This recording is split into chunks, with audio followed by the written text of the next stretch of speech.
আছেন প্রিয় বন্ধু ভাই বোনেরা? আশা করি সবাই ভালো আছে।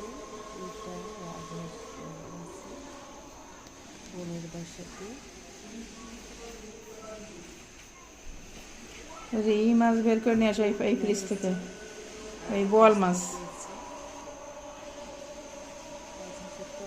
বোয়াল মাছ বোনা করো আর ওই কম দামে একটা সবজি করো।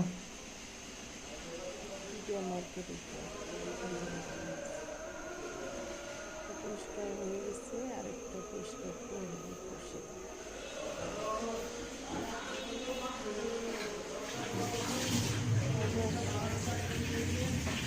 কেমন লাগে সবার কাছে? আমার কাছে সব থেকে পাখি বলতে রাজহাঁস। আপনারা কি বলেন? একটু কম দামে পেয়ে গেছে, সেদে দেশে মূলত ওর ইচ্ছা ছিল না। না